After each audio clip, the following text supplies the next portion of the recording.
Good afternoon in Toronto, good evening in Milan. My name is Veronica Manson and I'm the director of the Italian Cultural Institute in Toronto.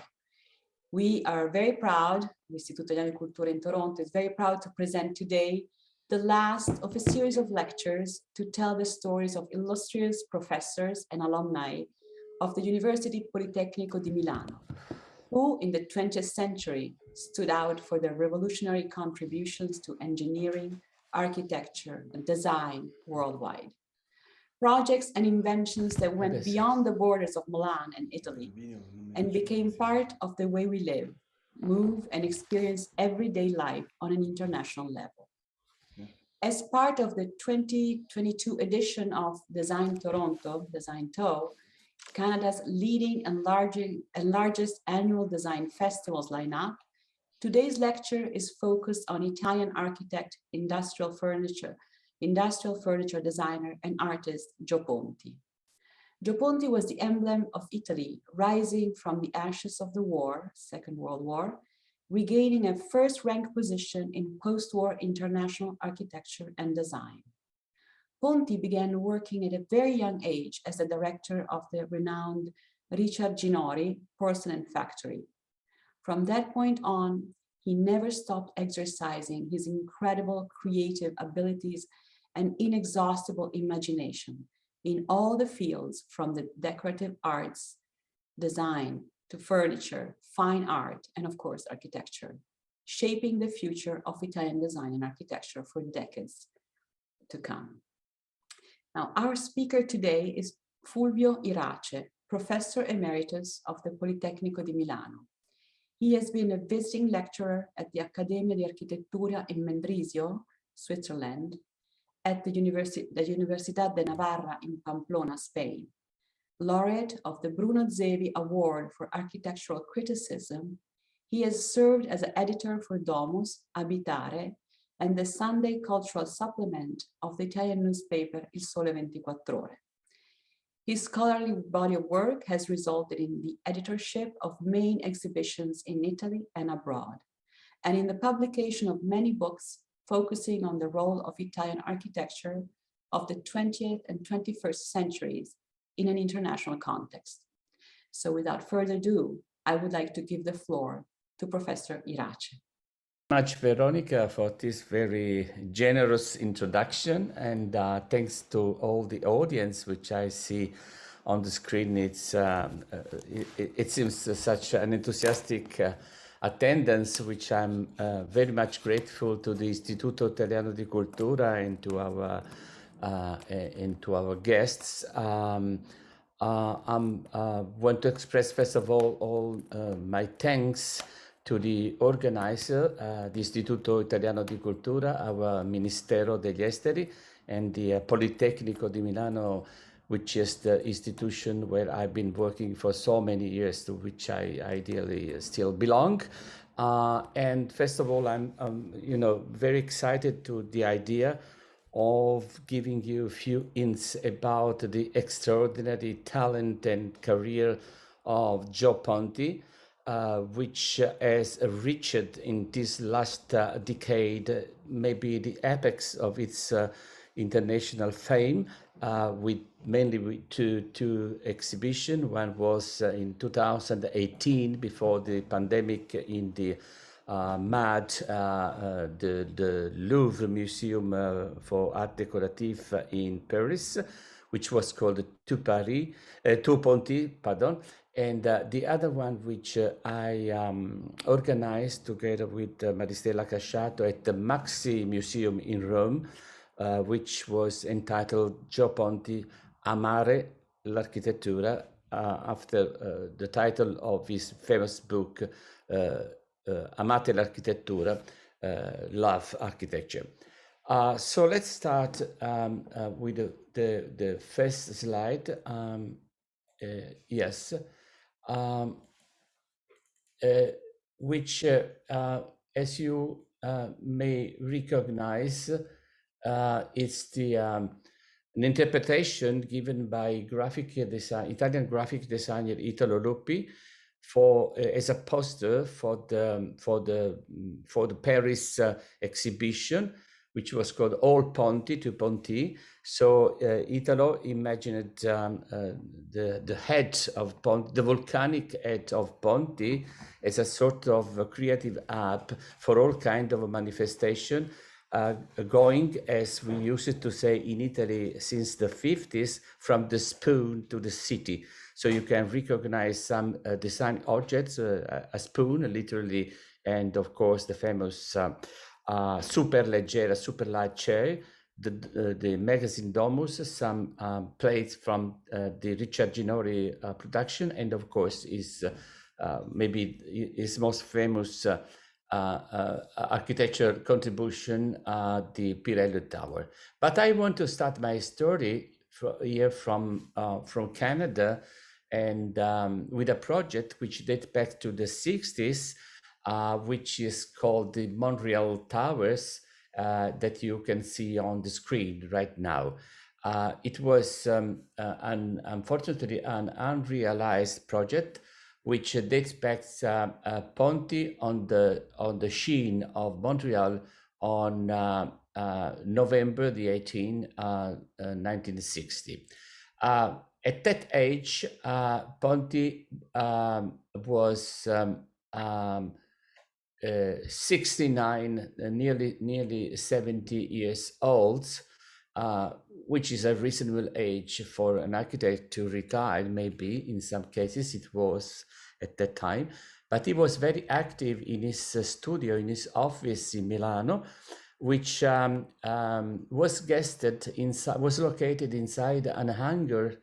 It was a sort of garage for cars, full of desks with models. Ponti used very much to use models in order to explain to the clients the kind of architecture he was going to produce, but also to manage himself with his collaborators, the volumes, the play of light, and so on. So you can see this is a typical image of Ponti in his office at the apex of his international career.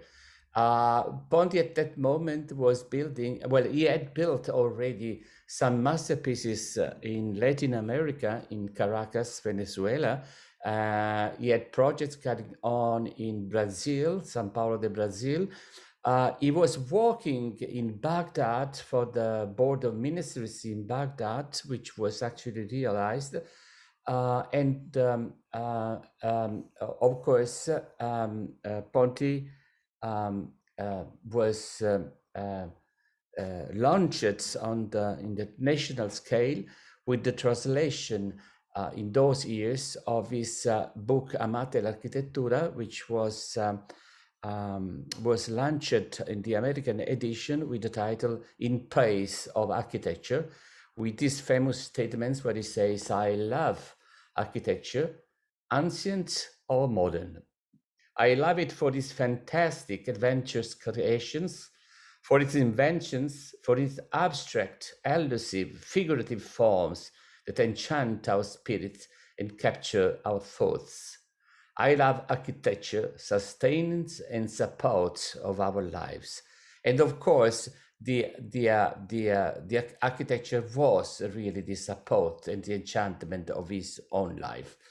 At that moment, the fame of Gio Ponti, not only as a fantastic creator of incredible shapes at any sort of scales, as I said, from the spoon to the building, was reinforced and relaunched on international scale, especially through the height of Reinhard Benham on the Architecture Review in London, with the opening up of the Birelli building, or Birelli skyscraper, or Birelli Tower. There are many ways to indicate this enchanting structure, which for the first time destroyed the image of the North American prototype of what a skyscraper is. A skyscraper is no longer, according to Ponti, just a rectangular shape, is not just a glass box, but you can see from the plan in the middle that it is diamond shaped, as following up his theory that architecture should be enchanting as a sort of crystal, l'architettura di cristallo. So it's a closed form, a form to which nothing can be added. So he expresses his criticism towards the, let's say, Mies van der Rohe model of a skyscraper as a slab to which, you know, ideally you could also add more floors or more levels without altering general meaning. So he said he was theorizing the idea of architecture as an enclosed form, as it expressed by this graphic on the right, when he says, what does it happen when two lines run in a parallel way? And what if you make a shift, one shift or two shift, in order to close the line of the building and to give it a unique appearance. So coming back to that, after the Birelli, after completed the Birelli, Ponti was very much challenged by the idea of applying his talent to a new kind of composition, which could have been indicated as a sort of, not properly a prototype for what a tower estate should be, but a certain indication of an approach, which it's indicated here through the juxtaposition of single elements, single towers, which are based on the repetition of the different repetition of just a few elements. So we have 2 or 3 top types of openings, and the combination of these openings is always different in every single part. Because he said in this project, the theme is the residence and the human scale has to be represented expressively. This idea of architecture as an expression of something is very strong. It is a very strong belief in Ponti. In the case of Montreal, he said, it's not only the residential character of the block which has to be represented, but each single dwelling with a maximum of individual personality. Yes. There was an article written on Domus magazine, which is called Before and After the Birelli, in which he tried to explain what is the difference between Birelli, which is a sort of unique crystal which cannot be modified, and let's say the opening to a new way of conceiving residential or office blocks in a repetitive way.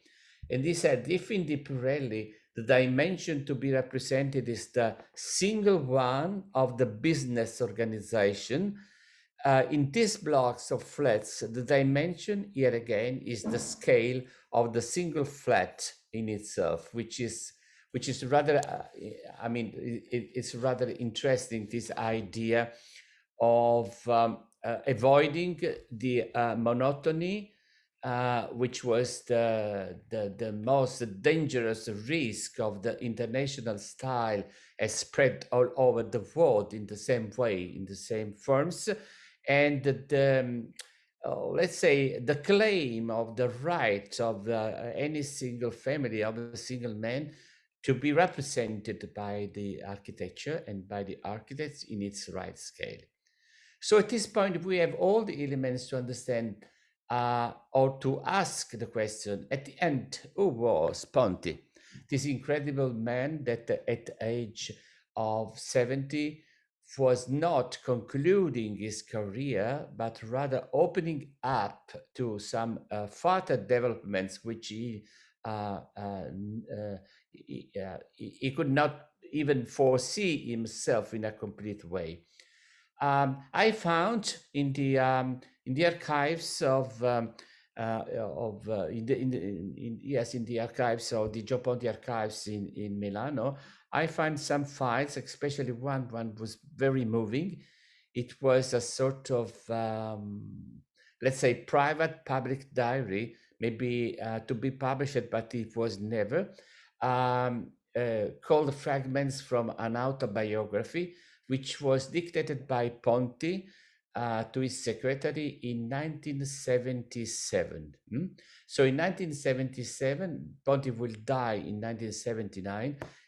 Ponti was 86 years old. And how did he describe himself? He said, Gio Ponti, born in Milan in 1891, is an Italian, is a Lombard, is a Milanese. It's quite interesting in time of, Soviet revendication to say that first of all, he conceived himself as an Italian. Then to decline in a better way, he said, yes, I'm first of all an Italian. Then I am a Lombard, the Regione Lombardia, and then I am a Milanese. But most of all, he described himself as an hilarious man without idleness, who writes, draws, builds, travels, in short attempts, who loves to live. And which I found very hilarious, he said, quick self-biography or Gio Ponti story. He always wrote in a sort of mixed language using French, some Spanish, some English together with Italian. So he said, quick self-biography. So it is not my translation, is what is reported in this file. Quick self-biography or Gio Ponti story from November 18, 1891, which was his date of birth, probably ended in 1941. So he failed his prophecy just for a bunch of few years because he died, as I said, in December 1979. There's nothing better to express the attitude of Gio Ponti towards life than recording to his words. He defined himself, his life, he said, was passioned by fortune. So now this is another paradox because we always say it's passioned by doom. So he said, no, my life is passioned by fortune. I've been fortunate in my life for many reasons. Some of them I would try tonight to explain to you. So the first fortune is, yet again, recording to his own words, when he says, my hobby is everything that I do. This explains the generous, widespread opening to Gio Ponti to any aspects of the design activity. From small decorative objects as the emails with the poly, these small animals made of metal, from architecture at 10 different levels for office, for flats, for single units, for villas, at the furniture. For instance, this is a Trumeau decorated by his friend, idiosyncratic friend Piero Fornasetti. Everything he does is seem to be been done without any effort, in a sort of let's say natural way, if we can say, done with a sort of light happiness inside, even with a touch of surprise, like a child who is discovering all the possibility of the materials, of the colors, of the shapes, of the forms. Is enchanted by life. The second fortune is, as Veronica has recalled in her short biography of Ponti, the encounter with the Richard Genori factory in Florence, in Doccia, near Florence, where he was called when he was 22 years old. It was, really very, very young, and was very brave by Richard Genori to get this young man inside the famous and traditionally established firm to make a sort of silent, happy revolution, which is represented by the way he completely renewed the iconology, the decorative iconology of some traditional forms, like these urns or vases or dishes, introducing some sort of illusionistic language, which was very close at the moment. The moment is 1925 to the first manifestation of Arts Deco, as it was expressed in the famous Paris exhibition, Exposition des Arts Décoratifs in 1925, to which Ponti contributed and even won a golden medal for Richard Genori. What is astonishing in this, in the production of this young art director and designers was the ability of Gio Ponti, first of all, of creating new through manipulating the tradition. He was very much enchanted by the iconography of Renaissance architecture, Palladio and Serlio. He said, used to say to his daughters, "Who are the best friends of you, daddy?" And said, Palladio, Serlio, Vitruvio. We can see that all the iconography typical of Renaissance architecture has been reinterpreted by Ponti in a very light way, without any sort of rhetoric, and has been mixed up in a sort of possible conjugation between architecture. Here you see on the right his first architecture in 1925, the house that he built for his family in Via Randaccio in Milano, together with decorative arts. So here we can find the first bridge, which will characterize the whole activity of Gio Ponti, the fast moving along the tracks, which always link decorative arts to the world of architecture. The image is the same, and also the imagination. Here, this is a plate called the Donatella, for the name of a woman.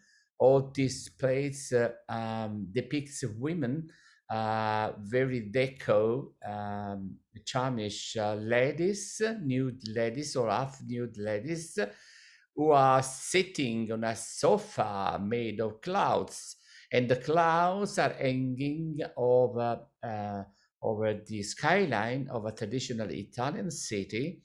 So it's really a sky, which are really skyscrapers or cloud skyscrapers. And you can imagine that the view is through the lantern of a dome, because you see all the circle around, which describes exactly a detail from architecture.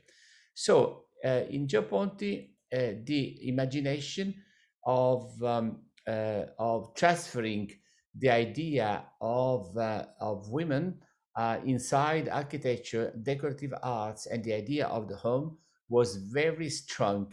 He was a proto-feminist in a sort of way. He always claimed the importance of women, saying that they are better than architects, and especially the women with a degree in architecture, and he knew many, because they always immediately understand, let's say, the real core of the things, which is the humanity of interiors of architecture, whether the male architect is always abstract. So here again, some of his most famous composition, which now are sold in auction sales at incredible high price, which express exactly all the wit attitude of this young man, and all his willingness of renewing tradition, without canceling tradition. The third fortune was the creation of Domus, which happened in January 1928.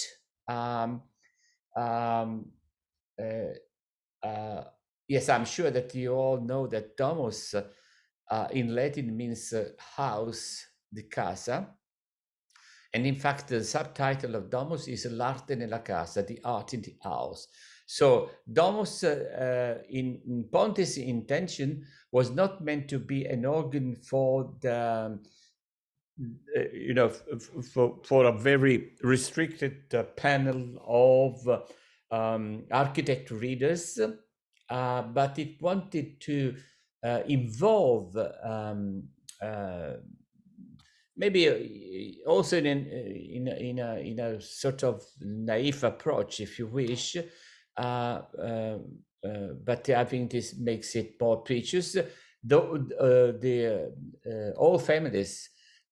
So Domus was the magazine for families, trying to show them how to live. What was the best way to live in a modern way, because the center of the interest of the magazine was, as you see from the image on the right, which was his first column, the opening column of the first issue is called the Casa all'Italiana, the Italian house, because, and this was the greatest fortune, just be Italians. So he said, if you are Italians, if you are Italians, you are a favorite somehow, because you can understand maybe better than other countries, other peoples in other countries, the potential of art in everyday life.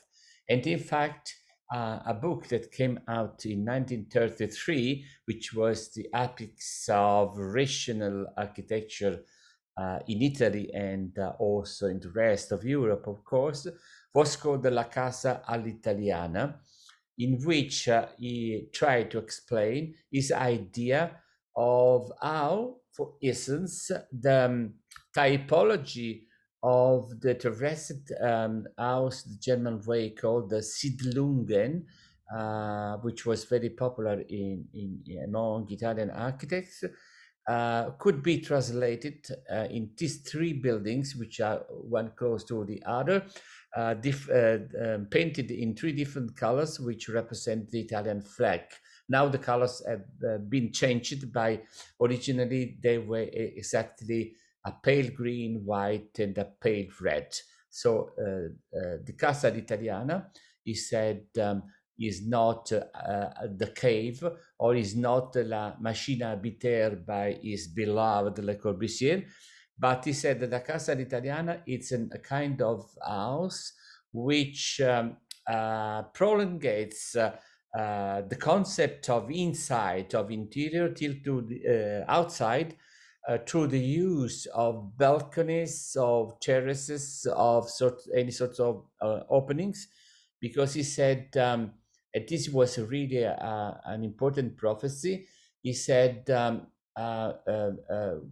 we Italians, we can enjoy a very nice climate, and so it's very important that we follow up the tradition of our master Renaissance architects, and we can imagine our building has been, traforated with all sorts of pergolas and reference to the possibility of using the outside. Now, I used the word prophecy 2 minutes ago, because, for instance, you can see on the left the image of one other kind of these houses that he called the Domus. This is called the Domus Serena.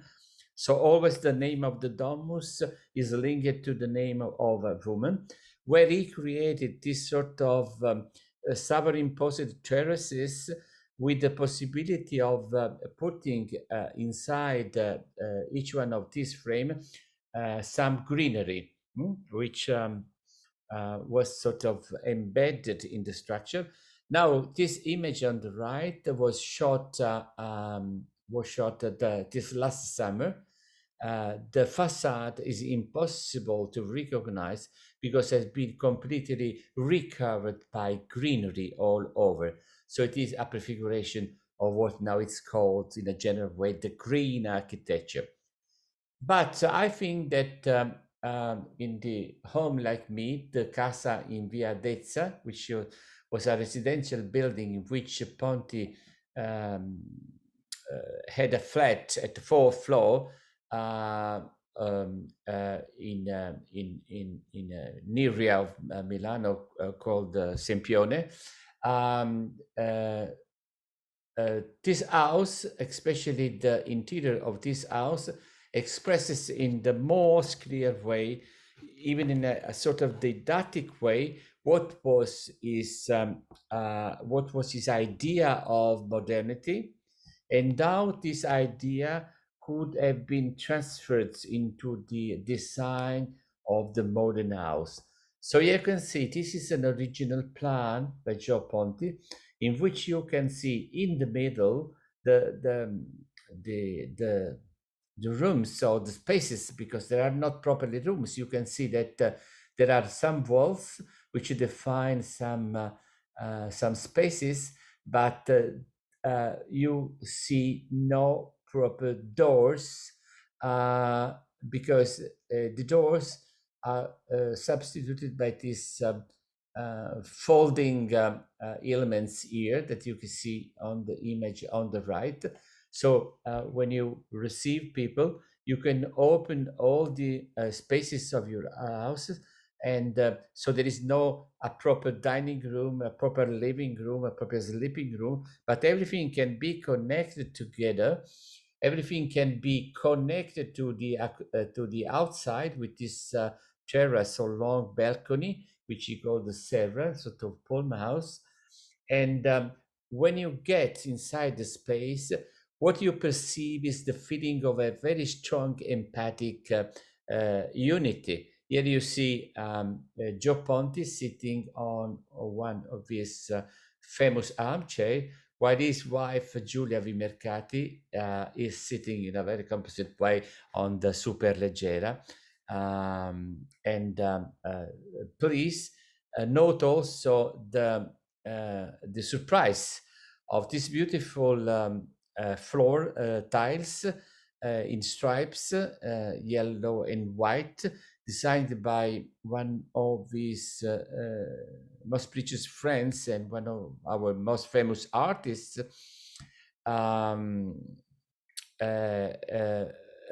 which correspond exactly to the striping of the ceiling, in order to reinforce this idea of the unity of the house. Yes, here you can perceive the colors.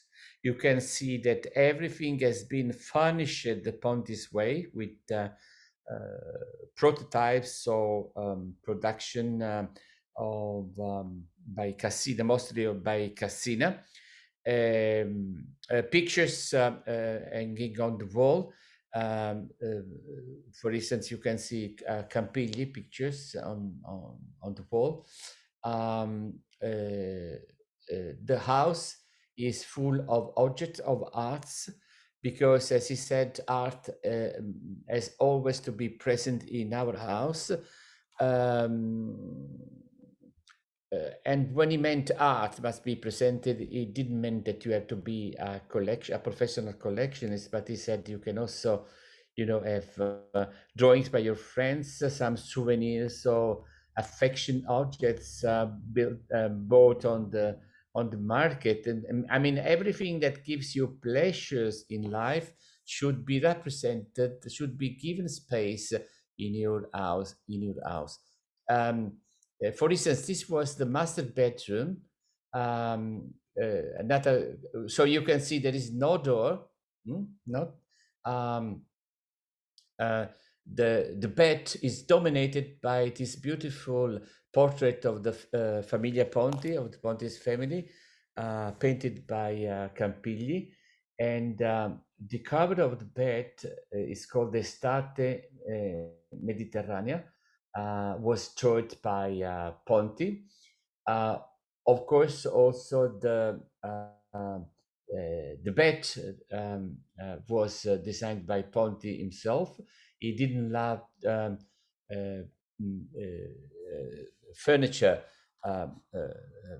which was standing on the floor. He loved the furniture as a sort of tools which you can apply to the walls. So it's some sort of flying over the floor.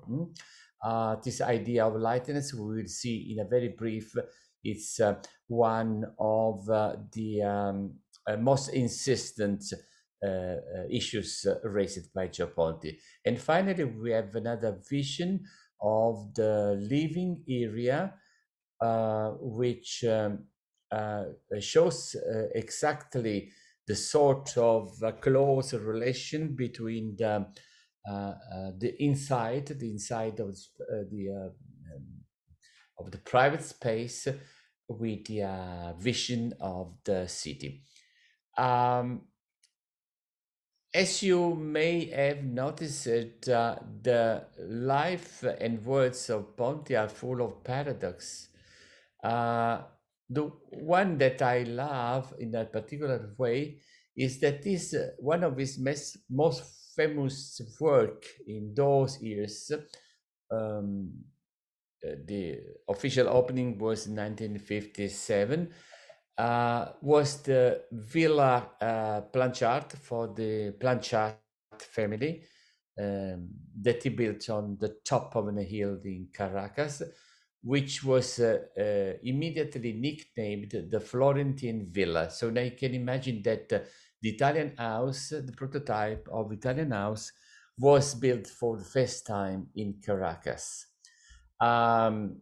The story of the commission is also very interesting. Ponti, but also the Anala Planchart that I had the fortune of meeting before dying in the mid of the 80s in her house. Anala Planchart used to recall very often to friends the story of the starting of this relationship, which was not it started as a professional, but it became the start of a friendship for the life. They knew the Domus magazine and international reputation of Gio Ponti, and they came for a trip to Europe. And one day in 1953, they reached Milan and reached the office in Via Dezza, and they proposed Ponti the assignment of building the house in Caracas. Ponti was 62 years old, and he accepted without even knowing Venezuela. But of course, he went there, I think 2 or 3 times. And he, while he was designing and building, he used to write even 4 letters a day to his collaborators in Caracas, and of course to Anala and Amando Planchart. So there are more than 1,000 letters. Gio Ponti had that special talent also for sending letters, for decorating letters with drawings, mixing up words and drawings. But what was very clear since the beginning was his understanding of the place. As you can see from this model, the villa could enjoy a beautiful view of the valley along which runs the city, the metropolis of Caracas. So he said, he called, since the first tentative design, he said, your villa will be like a mariposa, will be like a butterfly. So it will be like a sort of an enchanting insect which barely touch the ground, no? but it's quite ready to fly. So you can see also from the first model the design of this roof is like a flying carpet, which is accompanies the first idea of an house which should be imagined as a Mediterranean house, a Latin house, Domus Latina, to be built in Caracas, which resulted in this wonderful building, which especially during the night when it's illuminated from the inside, develops all the let's say main line guides of what was his philosophy of architecture as a flying crystals. The walls are not touching the ground. The walls are not supporting properly the roof. The walls are detached, so that in between the walls and the roof, or the walls and the basement, if you insert flights of lights inside during the night, you have the idea of the house like a sort of flying insects, which is very much close to one of his most famous light creation, this light bulbs produced by Fontana Arte, in which the bulb of light is hidden, but you see the light coming through the holes, and you can see some rectangular shape which take the image of something which is flying in a mysterious way. Because Ponti always loved this idea that architecture must contain a mystery. It's not a mystery, the plan, but it's a master plan, really, which expressed masterly use of space done by Ponti. The house, yet again, as the Birelli, was a sort of criticism of the international American glass box. The Villa Planchards was a criticism toward the glass house, stepping from Farnsworth House, Mies Farnsworth House, or Richard Neuter's houses, because the house is closed all around the outside, while it's opened inside. Number 11 is, if you follow me on the plan, it's a patio which communicates without any walls, doors, or even glass directly with number 10, which is called the Comedor Tropical, the tropical dining room, because the house has no air condition, is not a sealed house. And I've lived there for 1 month, and I can assure you that even if it's winter or hot summer, the condition of climate inside is really perfect. The use of ventilation, so in a certain way, is a self-conscious architecture. Yet again, it's a prophecy of what an architecture should do today in terms of saving energies, of saving resources. The other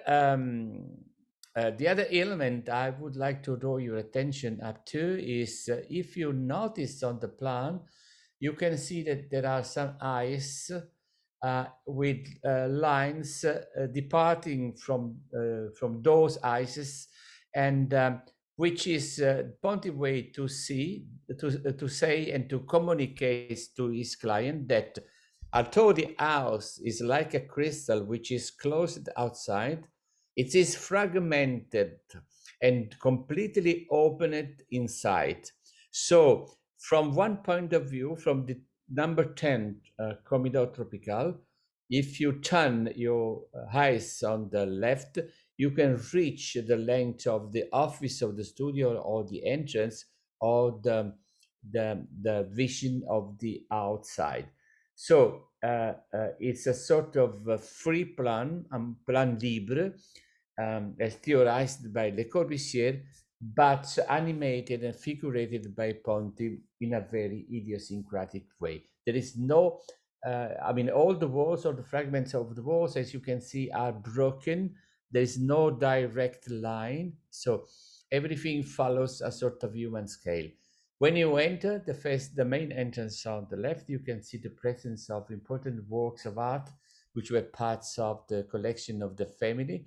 So there is an atrium, and then you are introduced directly in the main foyer or lobby, and you find on the left the master, the principal staircases. There's another one that is hidden behind a wall, and you can find you can see on the right parts of the ceramic wall by Fausto Melotti, which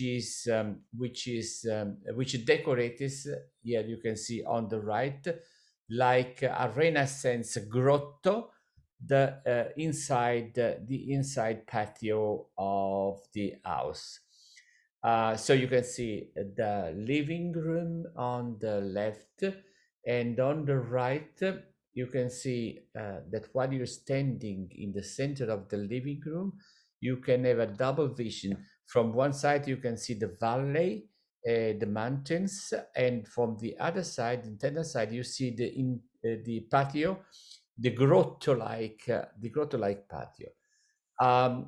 Of course, he says, you know, the house is beautiful as a crystal, but hollowed out like a grotto full of stalactites. It's a crystal when it's beautiful, simple, but it has the man inside it, the devil of Cartesio, but it's so human.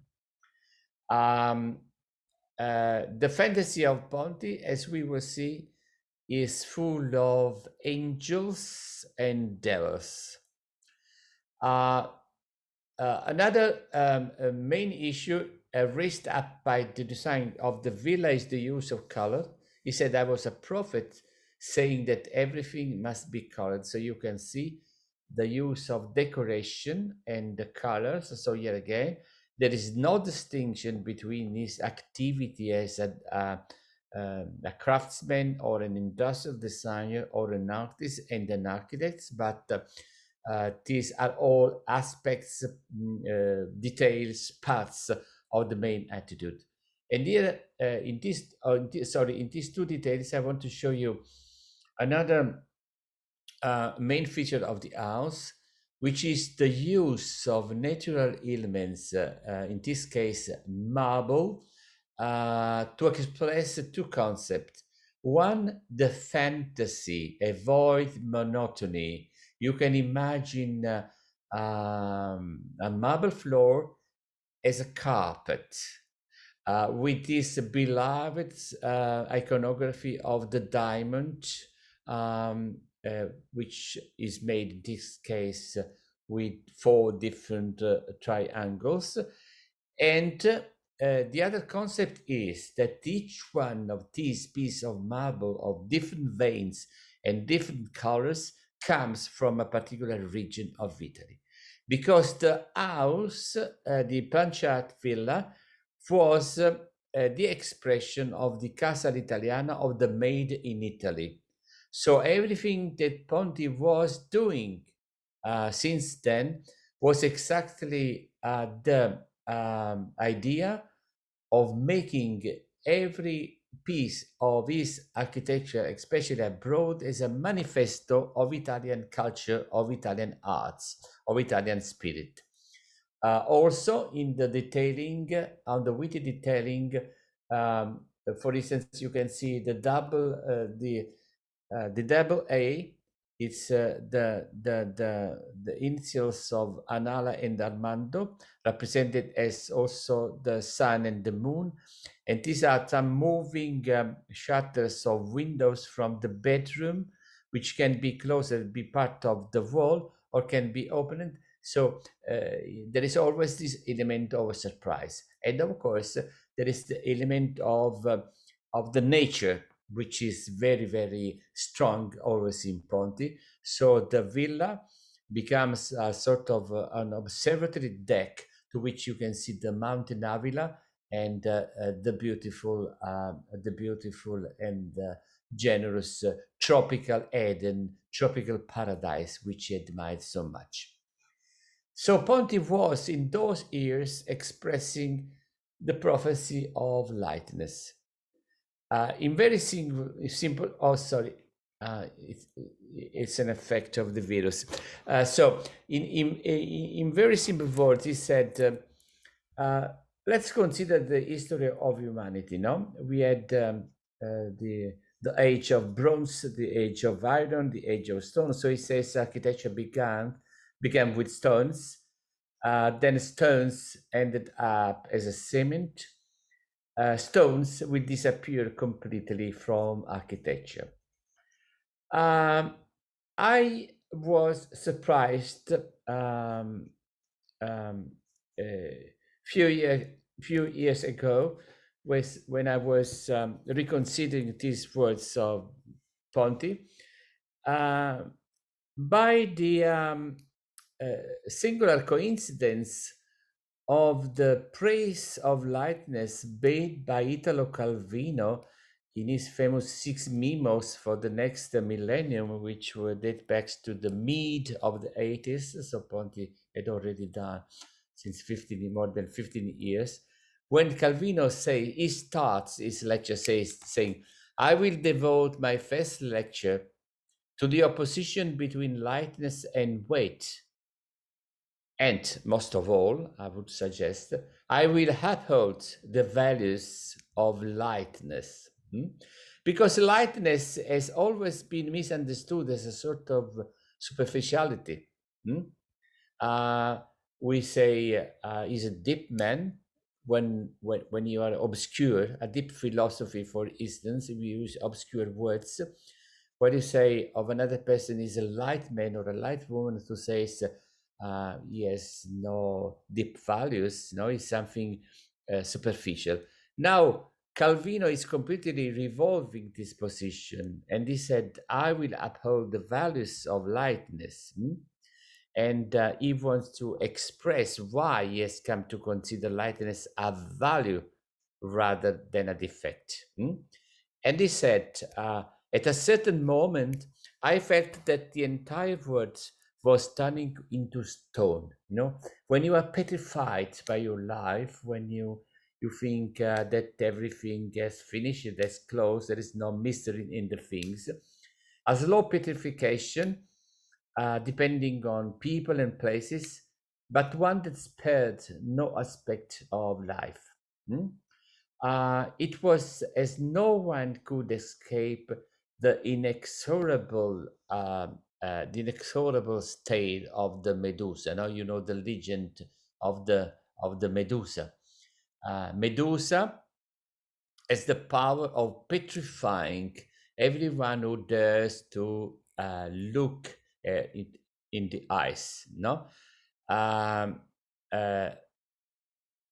The only hero who tried to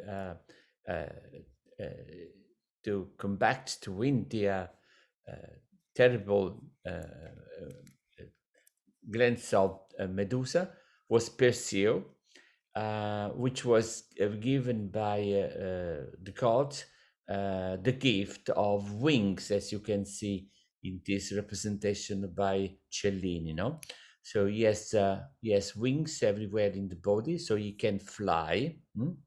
And he, having the possibility of flying, let's say of moving in a very light way, he can avoid to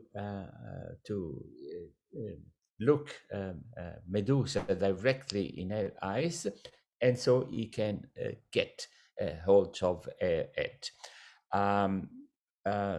Of course, this is an allegory, but in the myth, as you can see, for instance, this is Baldassare Peruzzi frescoes in the Villa Farnesina, where he shows the cut of the head of the Medusa. But exactly in the metaphor expresses something which is, there's a sort of deep truth in the metaphor, which Ponti expressed in this praise of lightness. In the technique, he says, we pass from heavy to light, from opaque to transparent, from stone, iron, bronze, to get to the light metals, and finally to transparent plastic materials. So at the age of 70s, Ponti was thinking of the use of plastic materials in architecture. So he was really, running after the novelty of the technique, and he had no nostalgia. He was not homesick for any kind of past. He beloved the past, but he was always in love with future.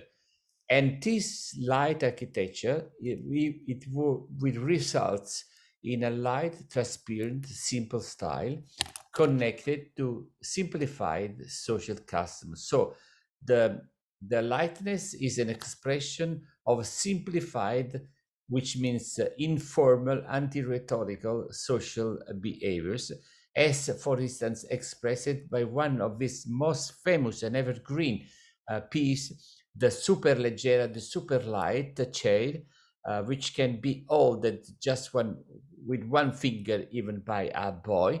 When he says, my furniture is very simple, the slimmer legs at the foot and the stronger at the top are also rational. These furniture are also the lightest possible. And let's say the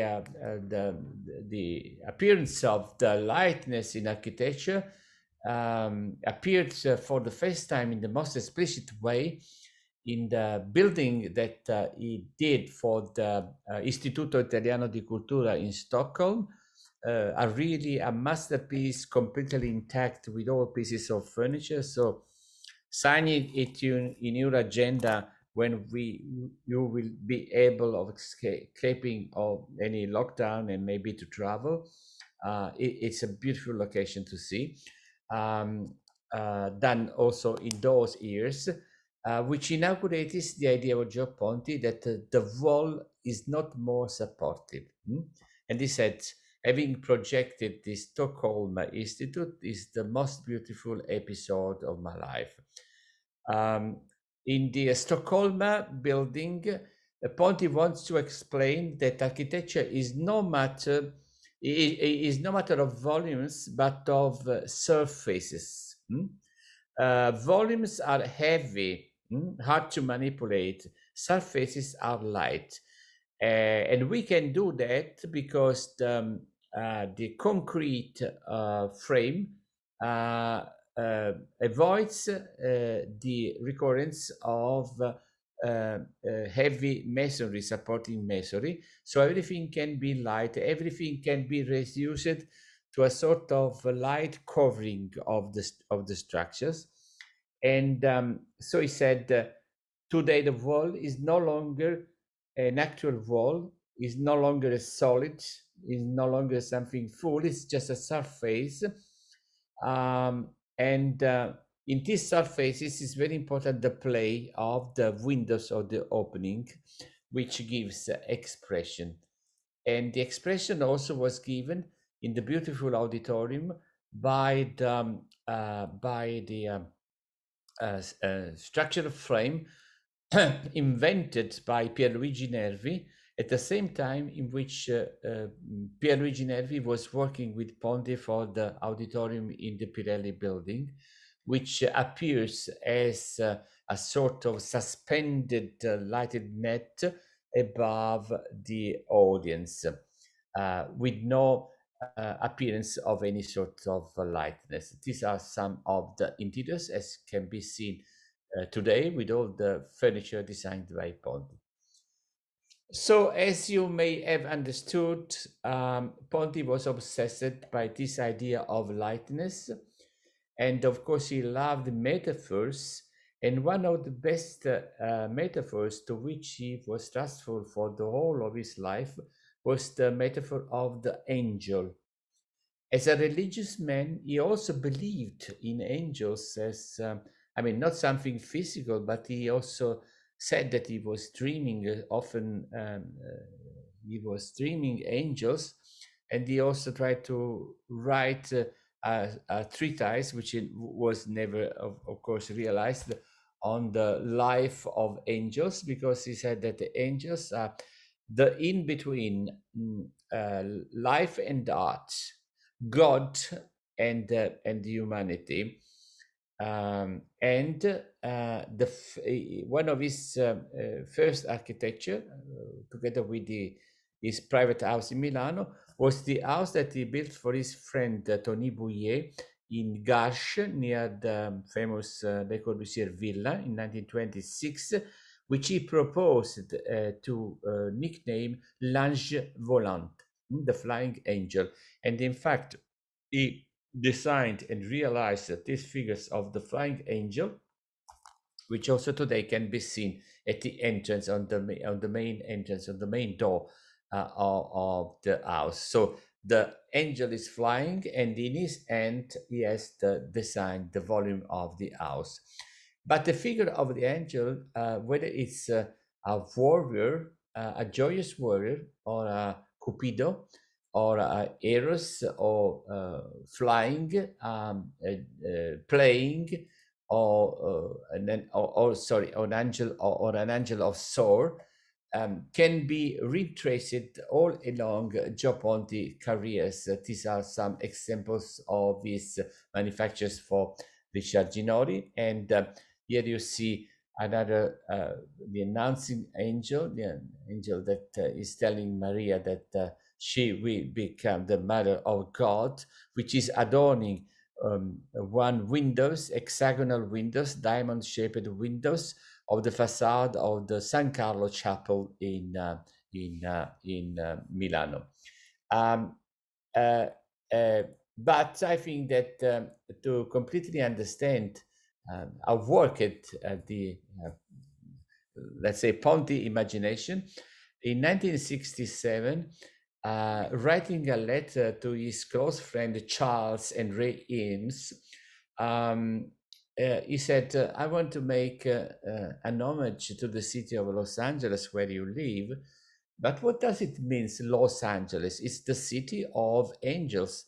So I would propose to build a cathedral, and what would fit better to express the essence, the identity of Los Angeles than to imagine the cathedral to be an enormous, gigantic angel. So here you see in superimposing on the written text the figure of this cathedral, and on the right you can see a sculpture with Ponti did. It's more than 3 meters high, which Ponti did for an exhibition few years later, which is still existing. And to conclude this idea of the flying angels, in his house in Via Dezza, in the last years when he was left alone by the wife and faded away, he imagined these flying angels cut in paper to run over the skies of Milano. It was a very incredibly rich of imagination and efforts period of Ponti, those corresponding to the years from the 70s from the 50s to the 70s, in which Ponti explored this issue of lightness. For instance, here you have Ponti playing with the model of the De Biancourt building, which is a commercial center in Eindhoven, still existing in Holland. A building completely clad in striped and bright ceramics, in which, as his great friend Luigi Moretti wrote. He says, this is admirable in a man who has reached the age of the great sages. The Birkhoff is surprising till today for the freshness of the imagination. You can see that this is just a small detail seen from the in two different condition, daylight and during the night. So when it's lit from inside, all the openings becomes a sort of flying assemblage of light figures, of light shapes. When it's during the day, you can see the invention of this skin made of this cladding of ceramic tiles, which were designed by Ponti, copyrighted by Ponti, piastrelle diamantate, diamond-shaped ceramic, with all these sorts of forms, which make variety, as in the Montreal Towers. It's very close to the Montreal Towers concept. So you have some units which repeats, because you can see the frame is very simple, but inside this framing you can reach diversity through the use of the openings, which was also at the base of one of his latest efforts, also in terms of notoriety, the Denver Art Museum in Denver, Colorado, which you see here a detail with the facade completely cladded in bright tiles, in which he now imagine in the 70s, Ponti was nearly 80 years old. So at 80 years old, he was so fed up of common commercial architecture that he said, we have to investigate more on the play of volumes and the forms. And he said, in this scheme that you see on the right, what is the approach that he followed? He said, I could have done a box, then I could have started a box, a little box, following number 1, 2, 3, and so on. But he said, if I multiply the single elements of the facade, which in very simple terms, if you like, I would say, if we make a facade like a Japanese origami, you multiply the concept of the facade. The facade is multifaceted facade, and the facade is made as a continuous ribbon. So you lose completely the idea of what is, as we always used to say, main facade, back facade, side facade. Everything, any single element is made of facade, which is exactly the same approach that Ponti used also in some buildings of the same time in Milano. This is an office building, so you can see also the partition of the structure is very simple, it's very clear. But when you get inside the single element, you find this beautiful idea of making diversity through the repetition of just one or two single elements, because he said architectural game is about surfaces rather volumes, and it is in the reflection of ceramics, magical and non-static in their appearance and disappearance according to the incidence of the gate. So even in a office building built in the extreme periphery of Milano, this is a building called the Savoia Insurance Company. So it was a campus for offices.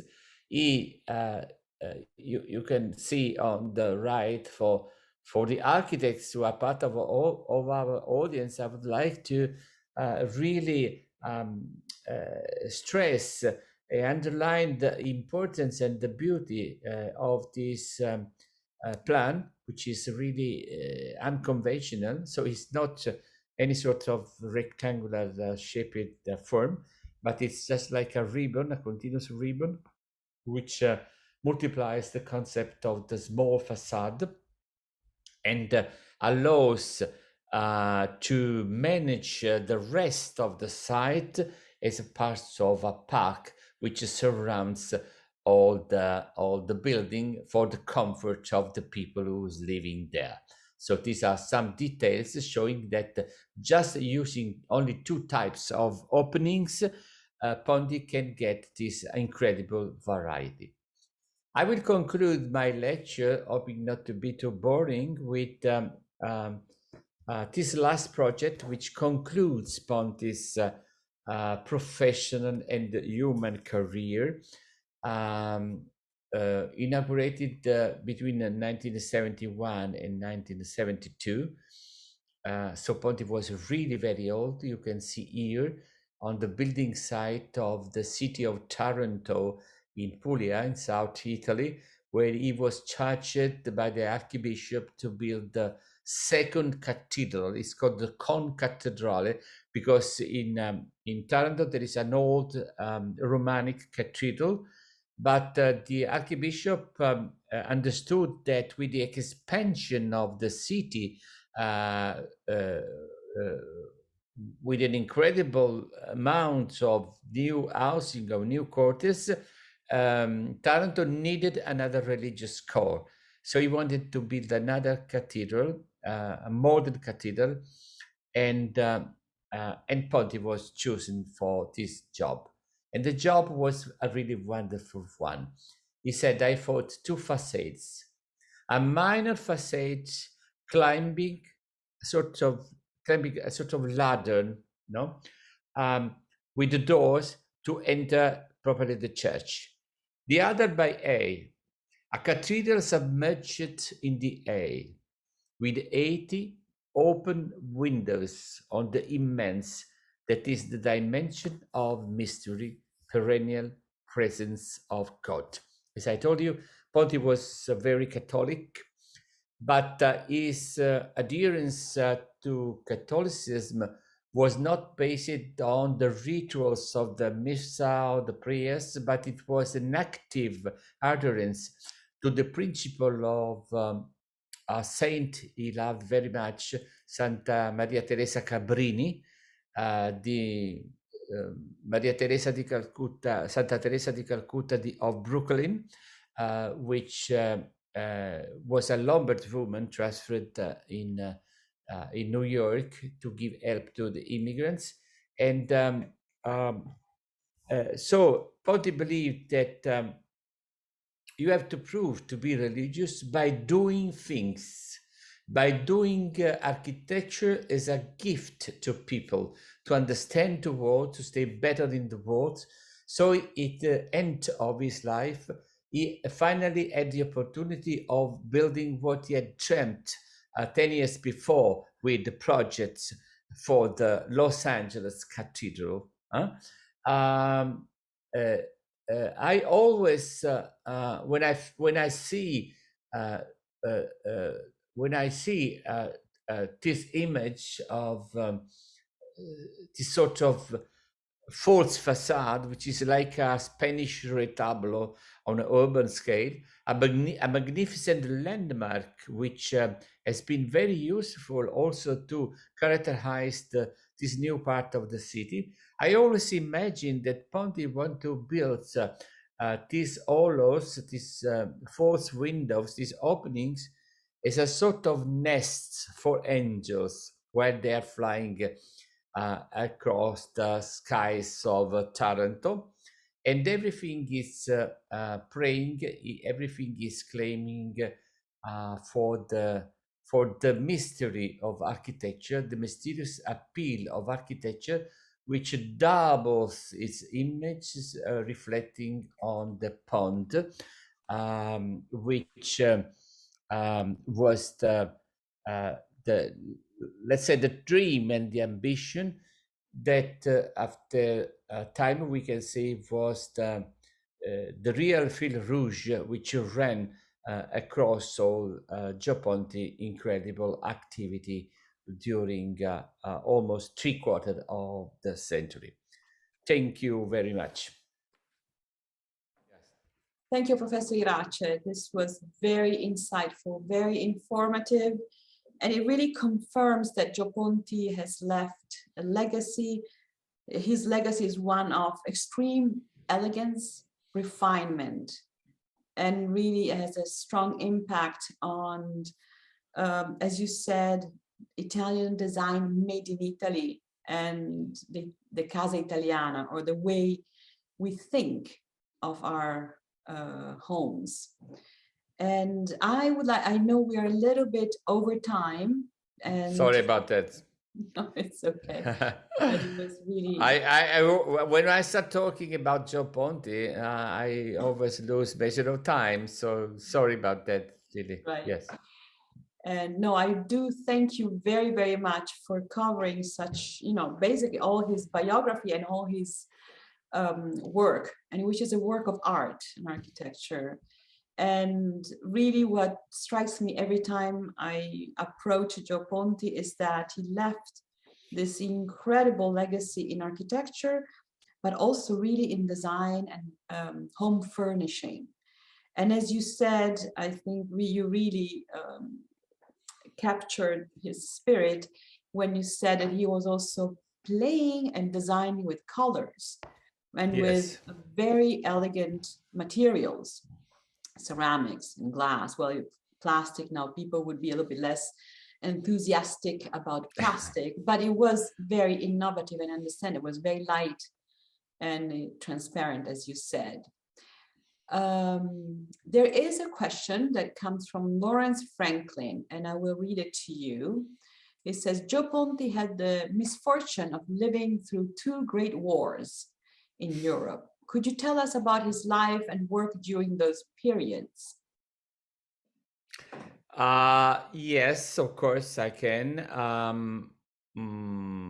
Something I already said when I was talking about the houses, the so-called Domus, which was his personal approach to the new ideas coming from the rationalist group of, especially here in Milano and in Lombardia, which was to produce a sort of mild approach to rationality, which he said we should avoid rationalism to be a style, which I mean, he was very strong, used very strong words against the possibility of reducing architecture to a style or a fashion. No, he said we have to get a very in-depth grip into what is modernity. So modernity should not be confused with fashion,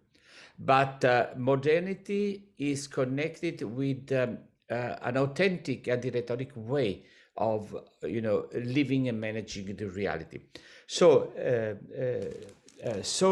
said, of course, the life of Ponti was gratified during the tours by was from one side on the verge of a very strong debate, because the rational group guided by Giuseppe Pagano and the magazine Casabella were very hostile to Gio Ponti, because they thought that Ponti had too much power because of Domus magazine and its connection with the bourgeoisie in Milan. And they thought that he did not, that he represented, that he was too mild. It was too, it was not extreme as they wanted to be. And he was not socially oriented. So there was a very strong opposition. Ponti was considered also, now it seems unbelievable, but if we read, the writings of the time, we see that Ponti was blamed for being a neoclassical architect, because he never refused to, to cancel completely the tradition, but of course he reinterpreted tradition in an innovative way.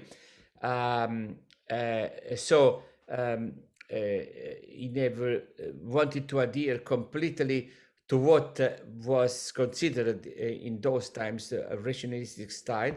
White walls, for instance, simple volumes. He loved the use of colors, so he didn't want to renounce to colors. He didn't want to renounce to beautiful materials, for instance, the use of stuccos, the use of marbles.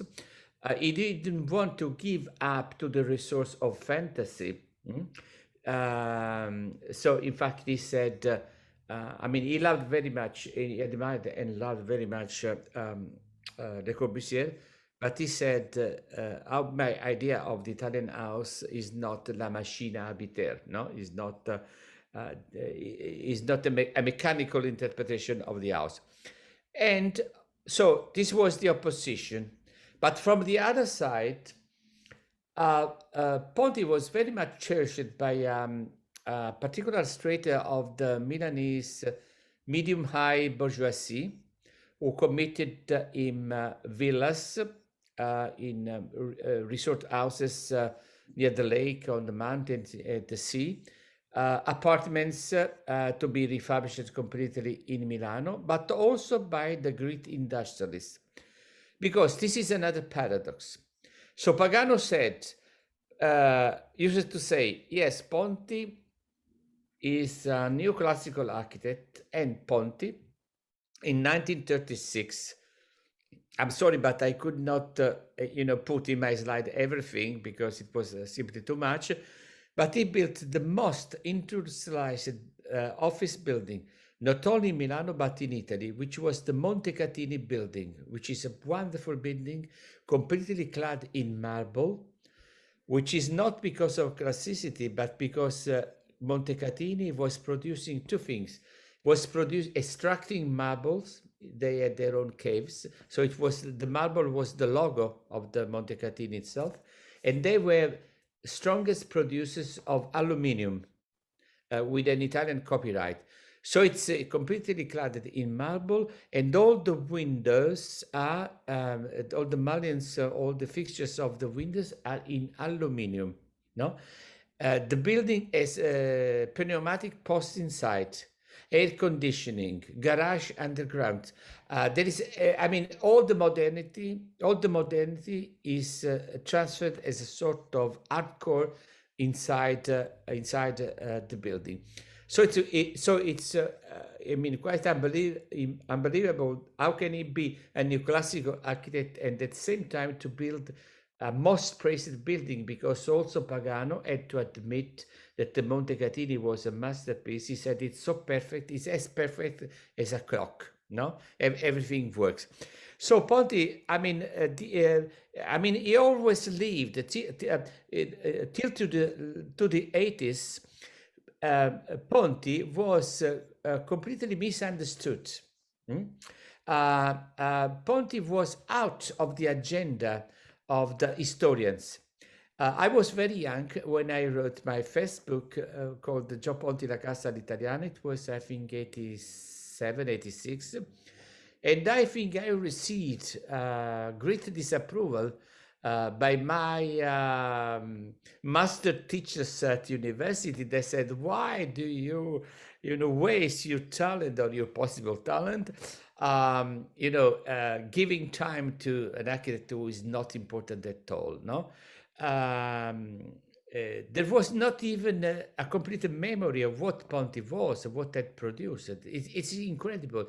The starting rise of his fortune became at the beginning of the 80s, first with Arate Sozaki, who was friend of Ponti, but especially of Ponti's daughter, Lisa Ponti, who organized a small exhibition in a department store in Tokyo.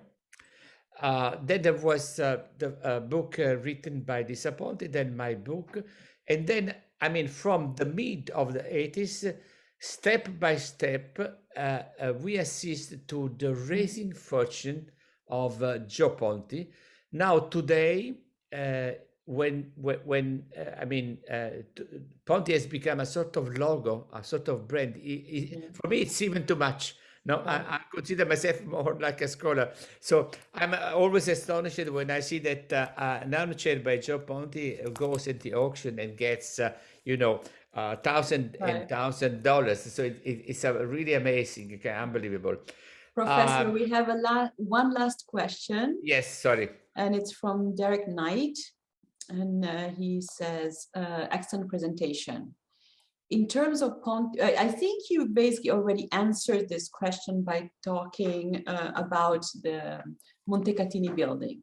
Yeah. But Derek is asking, in terms of Ponti's office building, beginning with the Birelli building, and I would add also the Montecatini building, can you say a little bit more about the principle of form follows function, given the complexity of multifunctional spaces? Is this purely pragmatic in spirit? No, well, yes, as you have already reminded, let's say the interest of Ponti for office building dates back from the 30s. Okay, so Montecatini is the second one. It's the representation of the office building concept from the 30s to the 60s, a new kind of modernity. I don't know what, I mean, I think that Ponti did not love very much this idea of form follow function. It's too mechanical, no? There's not a direct translation.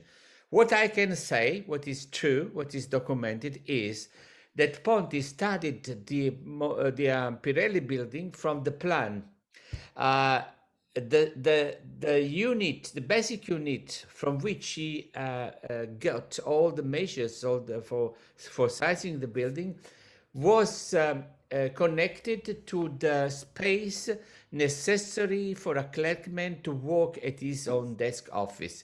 And he designed each one of these desk office, each one of the chairs, everything, even the phones. So there is a direct connection between the idea of getting the maximum comfort for the clerkman who's working there. So the respect, he said, honor to labor, and honor to the workman, because he was, I mean, he took care of the wellness of the workers. So here again, the design of the single piece, of the industrialized mass productive piece, and the whole of the architecture is a sort of continuous line. Thank you. Now, I do actually have one last question, but it's by Marina Botta. Oh, thanks. Hi, Marina. Ponti had a wonderful character and a real passion for creating architecture, furniture, design objects, and so forth, but never act as an Archie star, which is, I think, is true. But which architect today would you say has inherited his values?